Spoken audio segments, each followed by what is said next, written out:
Already 200 পিসের আমার 1 লিটারই order আছে, আর আপনার 2 লিটারই আছে 800 পিসের, কিন্তু আমি গোড়া চাকতা এবং কাতুনগঞ্জ মিলিয়ে পাচ্ছি না।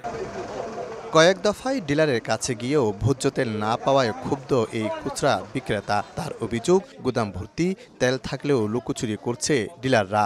আর ক্রেতাদের অভিযোগ, রমজান সামনে রেখে নানা ব্র্যান্ডের প্যাকেট ও বোতলজাত তেল মজুত করে বাজারে সংকট তৈরি করা হচ্ছে। চট্টগ্রামে ভোজ্য তেলের পাইকারি বাজার খাতুনগঞ্জে সকালে অভিযান চালায় জাতীয় ভোক্তা অধিকার সংরক্ষণ অধিদপ্তর। কাগজপত্র যাচাই করে মজুতের প্রমাণ পাওয়ায় 2 ডিলারকে 70,000 টাকা জরিমানা করা হয়। পাওয়া যায় 13,000 লিটার তেল। গায়ের রেট থেকে তারা আমাদের থেকে 2 টাকা 3 টাকা বাড়তি নেই, আরো তারপরে তেল না। মার্কেটে কোনো কিছু সংকট কিছু দেখতেছি না, শুধু দেখতেছি সংকট কোনটা, ওই প্যাকেট জার যেটা সোয়াবিন, এটাই।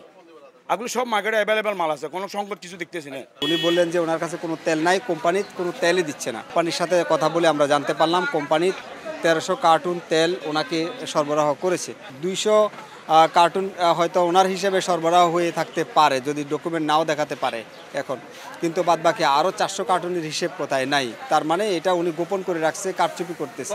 অর্ধেক পাউডারে দ্বিগুণ উজ্জ্বলতা, নতুন রিন অ্যাডভান্সড অর্ধেক পাউডারে দ্বিগুণ উজ্জ্বলতা। অভিযুক্ত দোকান মালিক বলছেন, কাগজপত্র না থাকাতেই তাকে জরিমানা করা হয়েছে।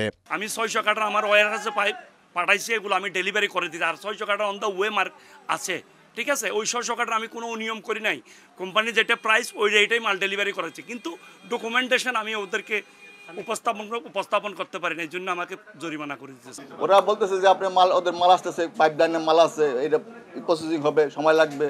ওরা বলতেছে 15-16 তারিখে পরে ওরা মাল দিবে। অভিযানে বেশ কয়েকটি দোকানে অভিযান চালিয়ে সতর্ক করা হয় ডিলারদের।